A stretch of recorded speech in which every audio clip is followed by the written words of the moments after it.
السلام عليكم ورحمة الله وبركاته، ازيكم عاملين ايه؟ وحشتوني جدا جدا. واخر فيديو كنا فيه مع بعض ونقول اللهم صل وسلم وبارك عليك يا حبيبي يا رسول الله عليه افضل الصلاة والسلام. لو اول مرة تشوفيني معاكي اختكم مكرمة صاحبة قناة ماما كوكي، ما تنسينيش بلايك واشتراك في القناة عشان يوصلك كل جديد. خشي خدي لفة في قناتنا هتعجبك قوي قوي قوي. زي ما انتوا عارفين من الكام فيديو اللي فاتوا ان انا عندي ضيوف. ربنا يا رب يبارك ويخلي يا رب ويزود ويجعل دايما بيت امي مفتوح لكل الناس ولكل الحبايب. الضيوف بتوعي قاعدين بتاع 3 4 ايام كده. فزي ما انتوا شفتوا الفيديو اللي فات كنت عامله لهم حواوشي ورحنا بيتنا على البحر وكده. النهارده بقى قلت اعمل لهم سمك. قلت حمرت البصلايه زي ما انتوا شفتوا كده. تمام. وبعد ما اتحمرت زودت الميه وحطيت الملح والكمون وغطيت عليها تغلي. وهنا قلت اعمل بقى تتبيله السمك. تمام تمام. كنت غاسله السمك ومنضفاه مع نفسي كده. قلت عشان الفيديو ما يطولش عليكم، عشان الفيديو بتاعنا النهارده فيه مفاجآت تحفه للاخر. خليكم معايا كده للاخر. تمام. الفيديو بتاعنا النهارده فيه مفاجآت تحفه. هنروح فين؟ هنروح النهارده عندنا مرسى ابو العباس وفي مولد. وبصوا حاجه كده ايه بقى، تحفه تحفه. المهم قطعت حوالي ربع كيلو من الفلفل، حطيت عليه معلقتين توم، حطيت معلقه كمون وحطيت معلقه ملح، واضربهم ضربه كويسه في الكبه. ما عندكيش كبه دقي في الهون ورجعينا لايام زمان. تمام. زي ما قلت لكم هنروح المرسى ابو العباس، هنروح القلعه. طبعا الناس الاسكندرانيه فاهمين الكلام ده كويس. واللي مش من اسكندريه وما نزلش القلعه والمرسى ابو العباس يبقى ما زارش اسكندريه. المهم ضربت بقى التتبيله بتاعتي كده وابتديت احشي السمك. تمام. ده كان حوالي 3 كيلو سمك كبار. ماشي. الف هنا وشفا للي كان ليه نصيب ياكل حاجه من الاكل الحلو دوت. تبلته. وفي نفس الوقت ميه الرز بتاعتي بتغلي، فهحط الرز دلوقتي على طول. بس بصوا تتبيله السمك حاجه كده فاخر من الاخر. وكتري من الليمون والخل في السمك هتاخدي احلى شويه سمك. تمام تمام. المهم جبت ميه الرز بتاعتي كده كانت بتغلي. هضيف الرز بتاعي غسلته كده وهحطه. ماشي. بحيث ان انا ايه، عبال ما الرز يستوي يكون قليت السمك، تبقى كل حاجه معايا سخنه، لان هم هياكلوا ويمشوا. يعني هياكلوا ونطلع نتفسح. تمام. ويا رب يا رب الزياره دي تتكرر، كل مش هقول لكم كل سنه، كل 3 4 شهور مره. كانت زياره حلوه قوي وكانت جميله قوي. وهنا اختي كانت عملت السلطه اهي وهي قاعده. قلت انا بقى هتبلها.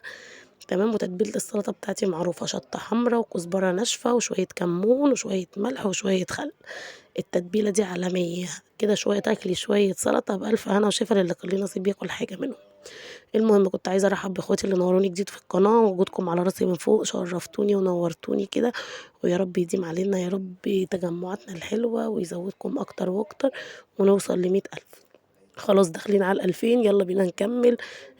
مستنيه منكم يعني كومنتات كده بقى وحاجات حلوة كده ولايكات بقى. واشتركي من الزر الأحمر اللي تحت الفيديو عشان يوصلك كل جديد. جبت بقى الملح بتاعي رشيت عليه شوية ملح كده. جبت الدقيق بتاعي رشيت عليه شوية ملح وشوية كمون. تمام. وبهارته يعني كده وهقلبه. تمام. وهبتدي ان انا يعني اعمل كفر الدقيق للسمك كله مرة واحدة عشان اغسل ايدي يعني ما اوصاش تاني بقى. فاهميني؟ اكيد فاهميني. بصوا بقى احلى حاجه في المطبخ اللي انا فيه دوت، ان هو مفتوح على الصاله وعلى الاوضه اللي بيقعدوا فيها. يعني انا ببقى بعمل الاكل واقفه بتكلم معاهم عادي وبنهزر وبنعمل كل حاجه. فانا اكتر يعني اكتر حاجه بحبها المطبخ المفتوح ده. تمام. بتبقي واقفه بتعملي الاكل وحاضره كل حاجه، مش مزنوقه في المطبخ لوحدك وهم قاعدين بره. لا، انا كنت بعمل الاكل وبتكلم معاهم وبنهزر وبنضحك. ربنا يا رب يديم علينا فرحتنا وما يدخل علينا حاجه وحشه ابدا، احنا وامه محمد كلها يا رب. يعني بنتكلم وباعمل الأكل جنب مني. هنا الزيت كان سخن. نزلت كده بقى بصمكتين قصاد بعض. ده زيت بقى قلي بطاطس. تمام. لأني أكيد يعني في الغلو اللي احنا فيه دوت مش هحط للسمك زيت لسه من الإزازة. فاهمني؟ والرز بتاعي اهوت شايفين لونه حلو ازاي، اللي بيديني الدرجة البني الفاتح دي بتبقى جميلة قوي. احنا بنحب الرز كده، في ناس بتغمقه عن كده. دي حرية شخصية. هطلع بقى السمك كده سمكتين ولا سمكتين لحد ما اخلص السمك كله. هغرف السلطة وانا واقفة وقليت بتنجان جنب الاكل. الف هنا وشوف اللي كان ليه نصيب ياكل حاجة من الاكل الحلو ده. شايفين السمك بتاعي بيلمع ازاي وذهبي ازاي؟ اوعك جربي السمك بالطريقة دي مش هتندمي. تمام تمام. بصوا ما اقول لكم على حاجه، انا حابه الفسح بالليل قوي. يعني نصيحه من اي حد طالع يتفسح: لا اطلع بالليل. بالليل الجو حلو. الحر اللي احنا فيه ده ما ينفعش فيه فسح بالنهار خالص.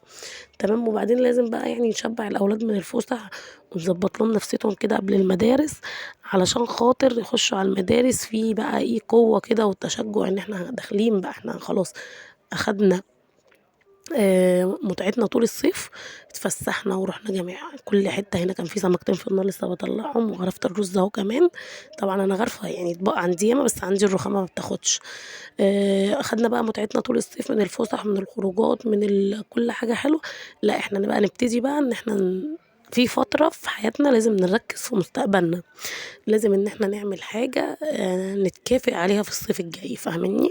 فدي حاجة حلوة جدًا إن أنتِ تعمليها وتمشّي عليها وروتين حلو جدًا. أدي شايفين الرز بتاعي جميل ومفلفل إزاي، والبتنجان والسلطة والسمك. هنا بقى اتغدينا وضبطنا دنيتنا وطلعنا بقى. انطلقنا، بُصّوا انطلقنا وكانت أحلى انطلاقة في الدنيا.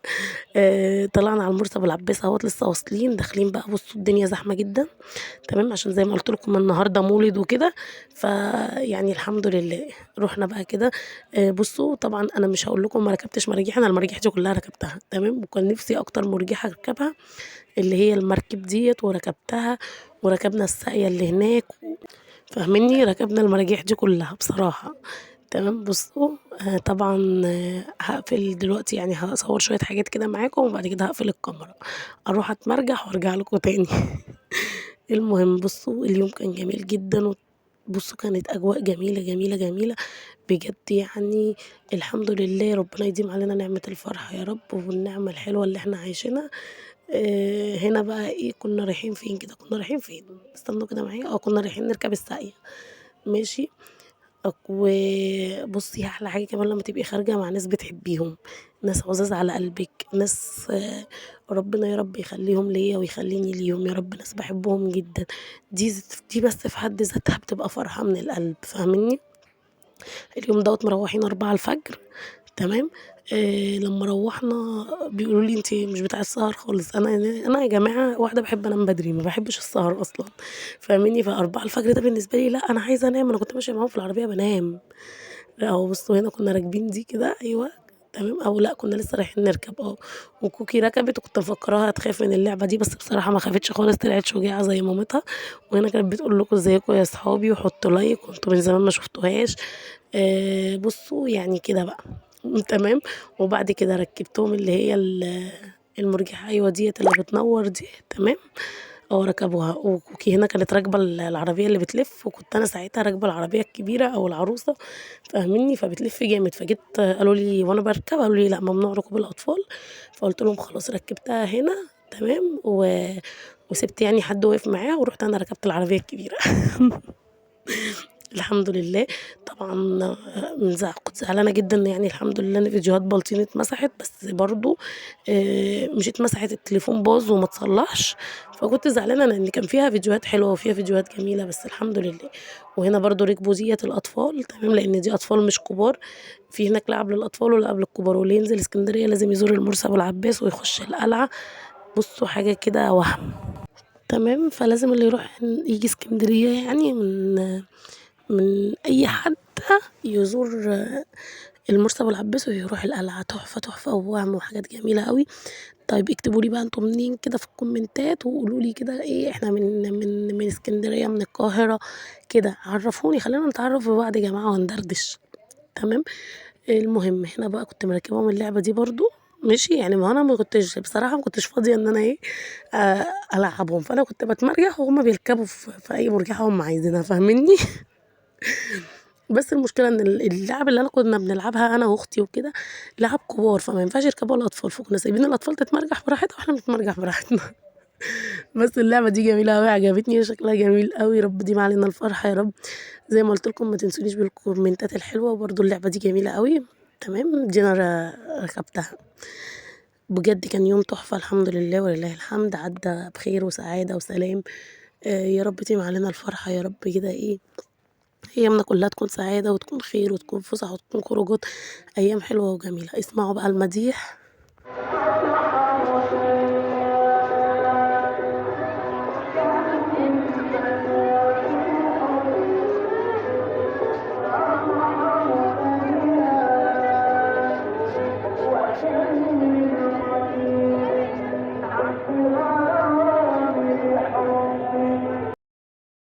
كانوا جايبين ابن الشيخ ياسين التهامي، وكان بصراحة صوته روعة، وقرينا الفاتحة وقضينا يوم جميل.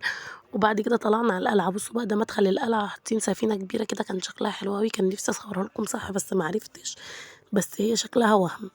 تمام، احنا داخلين كده القلعة يا جماعة.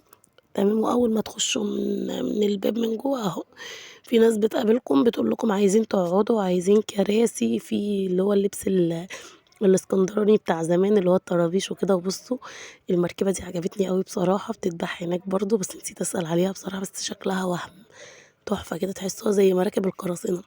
ودي كانت عاملة 280 بس حجمها صغير شوية.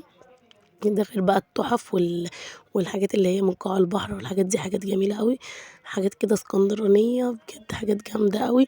وزي ما قُلت لكم قبل كده اسكندرية عروسة ماريا. تمام.